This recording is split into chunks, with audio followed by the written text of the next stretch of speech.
Le Seigneur soit avec vous. Évangile de notre Seigneur Jésus-Christ selon saint Luc.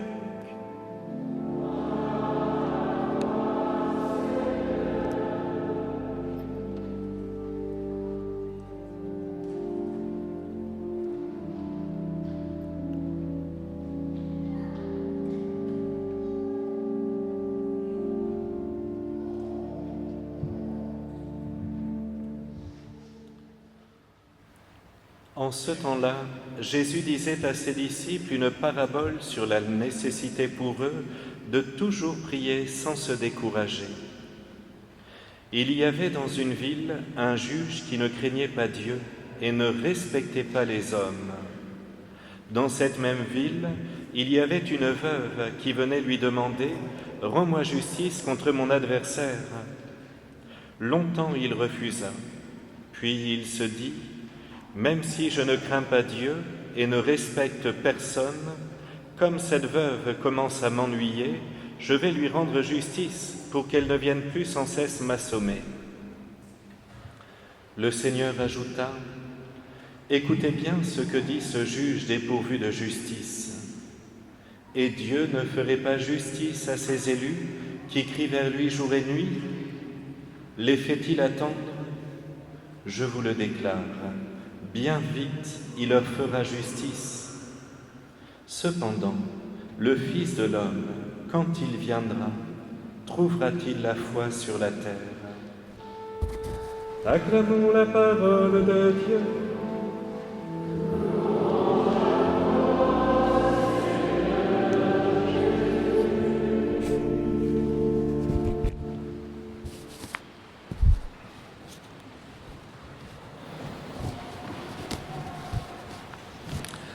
Ah, mes frères bien-aimés, ce matin, il y avait encore un beau lever de soleil. Clin d'œil du ciel pour que personne ne puisse penser qu'il est seul ici-bas. Jésus nous aime tant et sa création nous émerveille chaque jour pour nous le rappeler. Seulement, il y a parfois des cris du cœur qui nous donnent de la peine pour la personne qui se plaint. On se sent parfois touché au plus profond de notre âme devant ces plaintes. Et c'est bien ce que nous ressentons en ce jour par ce reproche de notre doux Jésus. Cependant, le Fils de l'homme, quand il viendra, trouvera-t-il la foi sur la terre? C'est un cri qui est terrible. Et cette plainte vient juste à la fin de ce bel enseignement que Jésus nous donne sur l'importance de prier sans cesse, de persévérer dans nos prières.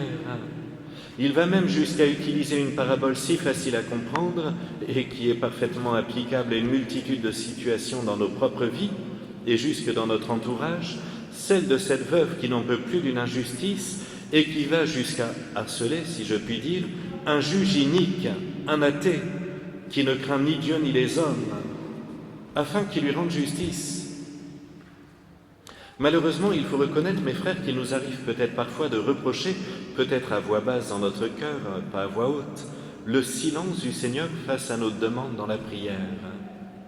En tout cas, nombreux sont ceux qui s'en plaignent ouvertement et se cachent derrière ce motif pour quitter les bancs de l'Église et ne plus pratiquer.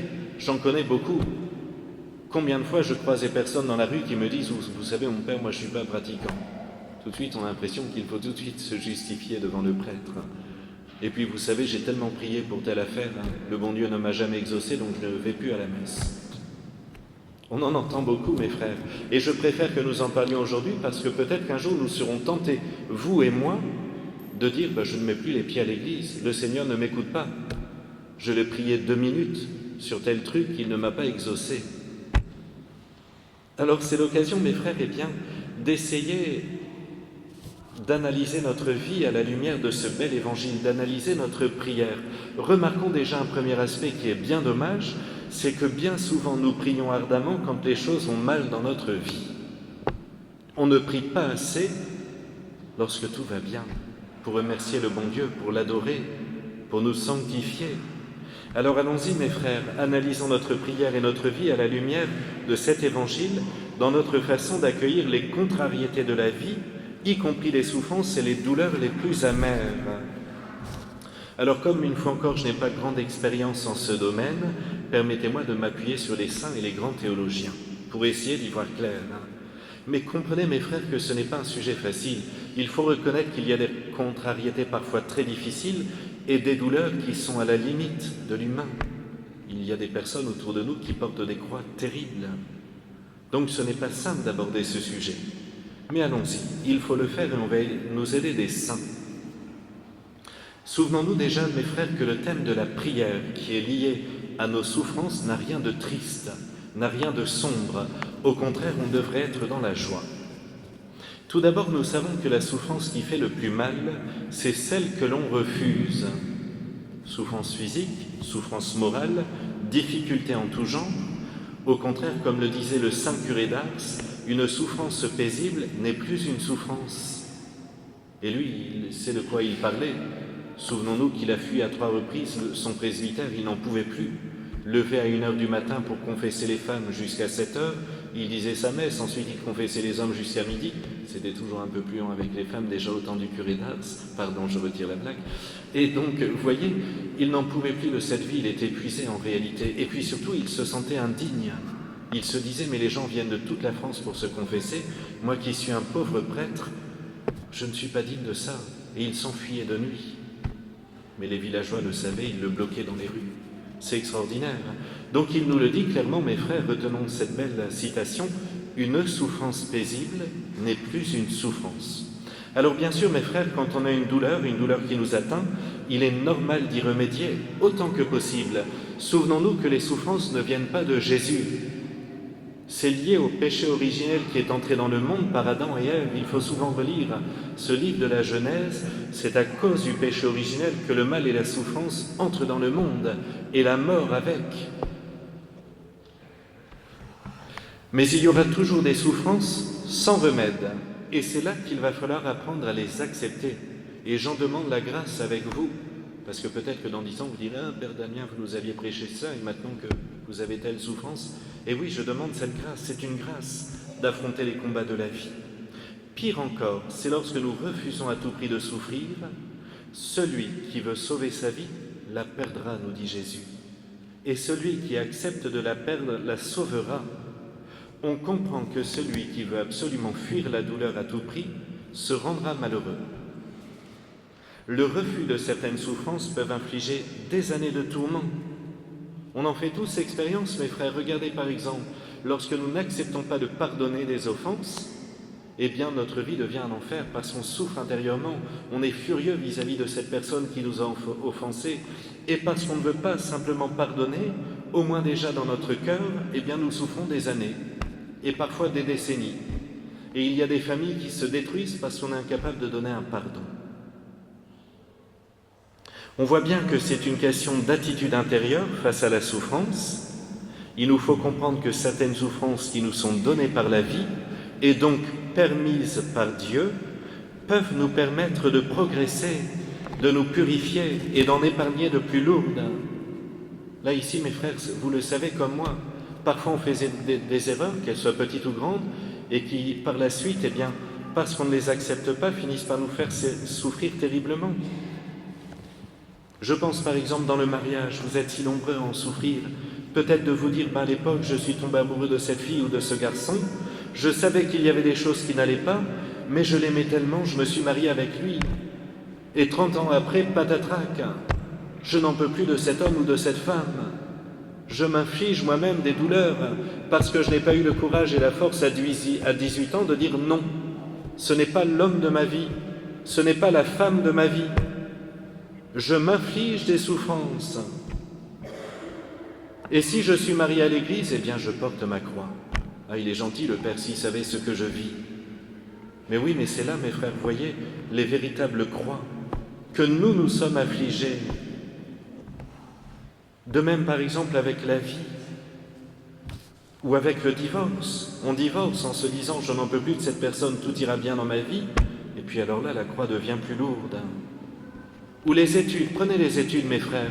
Prenez un enfant qui n'arrive pas à étudier, c'était mon cas petit. Alors on se dit, non, je veux absolument que mon enfant soit ingénieur. Alors je le pousse à faire des hautes études. Le petit n'en peut plus, il redouble, mais je le pousse à faire des hautes études. Et finalement, il va avoir ce métier terrible, il va devenir ingénieur. Il ne sera jamais heureux. Parce que peut-être qu'avec un petit CAP, il aurait été heureux de réparer des voitures. Il était fait pour ça. On voit bien, mes frères, qu'on s'inflige nous-mêmes des souffrances. Et alors on est là à dire à Dieu, mais c'est de votre faute. Je prie pour changer de métier, je prie pour que mon couple ceci, ça ne va pas, vous ne m'exaucez pas. Premièrement, on se rend compte que les souffrances et les contrariétés sont un moyen de nous empêcher d'être propriétaires de notre vie, de notre temps, et nous évite de nous laisser enfermer dans nos programmes, nos planifications, finalement notre sagesse personnelle. Et oui, mes frères, ça fait mal parce que la société veut nous faire croire que nous sommes maîtres de notre vie, que l'on fait ce que l'on veut. Et la pire chose qui puisse nous arriver dans la vie serait finalement que tout aille selon nos vues. Nous devons donc être attentifs à nos attitudes intérieures, dont les conséquences à long terme sont plus importantes qu'il ne semble. Autre difficulté, mes frères, et là vraiment c'est le centre, c'est le secret de cet évangile, c'est cette capacité à nous abandonner à Dieu. Si on regarde bien, c'est tout le sens de la vie chrétienne. Jésus nous demande de nous abandonner à sa volonté, et lui-même nous en a donné l'exemple. Il n'a cessé de s'abandonner pleinement à la volonté du Père Céleste. Si nous voulons le suivre, c'est ça être chrétien, il faut que nous nous abandonnions pleinement dans les bras de Dieu. Malheureusement, on voit bien qu'on a un besoin impérieux de tout comprendre et de tout contrôler. C'est parfois aussi une sorte de volonté de puissance. Je veux comprendre ce qui m'arrive, je veux comprendre les événements de la vie. Ou alors c'est un moyen de nous rassurer, de se sécuriser, en se disant que puisqu'on a compris, on sera en mesure de contrôler la situation. D'ailleurs, regardez ce qui se passe quand on a un petit problème de santé, lorsqu'on doit se faire arracher les dents de sagesse. Tout de suite, on va sur Internet, on regarde, alors ça se passe comment? Qu'est-ce qui se passe? L'anesthésie, mais est-ce que je peux demander une générale? Etc. On est comme ça, mes frères. On veut absolument comprendre pour maîtriser la situation. On recherche alors des sécurités humaines, là où le Seigneur nous demande de nous abandonner pleinement à lui. Ce que tu veux, ce que je fais, tu ne le sais pas à présent. Par la suite, tu comprendras, dit Jésus à Pierre. C'est très beau cette phrase. Tu ne peux pas le comprendre maintenant. Un jour, tu le comprendras. Alors j'en reste là, mes frères bien-aimés, sur les contrariétés et les souffrances. C'est un sujet tellement large, mais c'est aussi le cri du cœur de Jésus en ce jour. Attendons-nous du bon Dieu qu'il ne serve qu'à nous éviter les souffrances, ou voulons-nous nous abandonner pleinement dans les bras de Dieu? Alors comment faut-il prier? Ici, mes frères bien-aimés, là encore, pardonnez-moi, je fais appel au saint, au grand maître de la prière. Et aujourd'hui, c'est beau parce que c'est exceptionnel, vous pouvez le noter, je vais faire un peu d'œcuménisme. Je m'appuie sur un saint orthodoxe, Saint Jean de Constade. Mais vous allez voir, il est extraordinaire. D'ailleurs, on dit que c'était un peu le curé d'Ars de la Russie. Il a vécu au siècle dernier. Alors tout d'abord, il enseignait quelque chose de très simple à ses ouailles, et Dieu sait qu'il en avait, puisqu'on venait de partout pour le rencontrer, lui demander des conseils.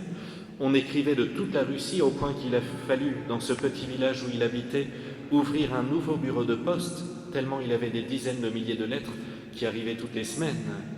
Il leur disait, si nous ne tenons pas vraiment en place dans la prière, c'est parce que nous oublions trop facilement que le Seigneur est là, qu'il est juste à côté de nous, avec son beau regard et sa bonté divine, qu'il est heureux de nous voir, et que si nous faisions ce petit effort de se mettre en sa présence, nous pourrions prier des heures et même toute la nuit sans nous forcer, heureux de nous savoir si près de Dieu.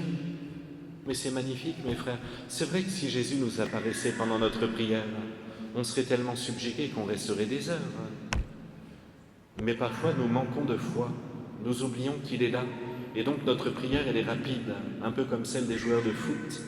On chasse les mouches. Au bout d'une minute, on est déjà reparti. Lui-même, d'ailleurs, il était d'une famille extrêmement pauvre. On dit que tout petit, il priait déjà longuement tous les jours, au point que les voisins, qui eux-mêmes étaient très pauvres, venaient taper à la porte en disant « Est-ce que vous pourriez demander à votre enfant qu'il prie beaucoup pour moi? Je cherche du travail dans tel domaine, ou alors ma grand-mère est très malade. » Mais c'est merveilleux de voir que le village venait demander des prières à cet enfant. Lui-même dira qu'il était très mauvais à l'école, il n'avait pas de mémoire, il avait d'ailleurs déjà Enfin, il n'y arrivait pas en classe. Et donc, un jour, il se leva la nuit, il se mit en prière, il avait à peine 10 ans, demandant à Jésus de l'aider à avoir meilleure mémoire. Il dira d'ailleurs à ses parents, « Je ne me souviens pas combien de temps j'ai prié, mais je sentis comme un voile qui tomba de moi. Et alors à ce moment-là, je me souvenus de tout ce que j'avais appris dans la journée, de tout ce que les professeurs avaient enseigné à l'école, mais tout. Et à partir de ce jour-là, il devient premier de classe. Il était tellement fort qu'on lui offrit une bourse pour qu'il puisse aller étudier dans la meilleure université de théologie de Saint-Pétersbourg. Mais c'est extraordinaire, encore une grâce, un miracle, hein. Mais il aimait prier. Alors mes frères, c'est le premier effort que nous devons promettre à Jésus, et je vous promets de le faire avec vous, celui de vivre un peu plus avec la certitude qu'il est toujours tout près de nous, particulièrement lorsqu'on le prie, il est là à côté de moi, que j'apprenne à le contempler, à me régaler d'être avec lui. Et puis nous devons prier doublement pour tous ceux qui ne prient pas, d'abord pour nous-mêmes et pour tous ceux qui ne prient pas, qui ne l'aiment pas, qui ne pensent pas à lui, qui veulent jouir de la vie loin de lui, et ils sont si nombreux à notre époque. Enfin, deuxième aspect, il remarquait, et là mes frères c'est très important, que notre Seigneur ne nous exauce pas parce que nous persévérons dans certains péchés. Nous avons beau les confesser, nous regrettons notre orgueil, notre égoïsme, notre paresse, nos colères, nos impuretés, nos critiques, notre avarice et amour de l'argent, nos méchancetés. Nous les confessons, on les regrette.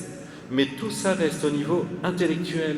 Oui, j'ai mal dans mon cœur d'avoir péché, oui, j'ai mal d'avoir toujours le même péché, mais c'est intellectuel, ça ne descend pas dans le cœur qui doit battre à l'unisson avec celui de Jésus. Mais il dit, le jour où ça passera dans le cœur et que réellement on fera un effort de supprimer ce péché, Dieu nous exaucera. C'est merveilleux ces conseils de ce grand saint. Ils sont si simples à essayer de mettre en place. On voit finalement, mes frères, une fois encore, que c'est une affaire d'amour. Il ne suffit pas de le penser. Notre cœur doit battre à l'unisson avec celui de notre Seigneur Jésus. Vous voyez, mes frères bien-aimés, comme ce sont de bons conseils. Alors je vais terminer ici en répondant à la question, mais que faut-il demander dans notre prière? Mais avant ça, vous voyez, si notre Seigneur Jésus nous dit dans ce bel évangile, je vous le déclare, bien vite, il leur fera justice. Alors vous allez vous dire, ben oui, mais on a l'impression que des fois il met des années à nous répondre. C'est normal, parce qu'en réalité, au ciel, il va exaucer toutes nos prières. Alors nous, on se dit, oui, mais ça fait 15 ans que je prie pour ce problème. Mais c'est quoi 15 ans par rapport à 2 millions d'années? Parce qu'au ciel, on y est parti pour l'éternité, mes frères. Alors oui, bien vite, il va nous exaucer. Mais pour l'instant, on est dans le combat. Il faut se dire que le paradis va être extraordinaire. On est là à pleurer. On pleure sur nos misères, on pleure sur nos défunts. Mais quand on va arriver de l'autre côté, peut-être qu'on va se dire, mais qu'est-ce que j'étais bête. Mais c'est splendide ce lieu. Mais comment j'ai pu pleurer d'avoir des petites souffrances sur terre devant tout ce qui m'attend maintenant? C'est tellement glorieux le ciel. Alors on y va, on répond à cette question. Que faut-il demander dans la prière? Eh bien là, je fais appel à saint Augustin et je termine. Il faut demander la vie bienheureuse, qui n'est autre que la vie éternelle auprès de celui qui est seul à pouvoir la donner. Il faut la désirer sans cesse, nous dit saint Augustin. Ainsi soit.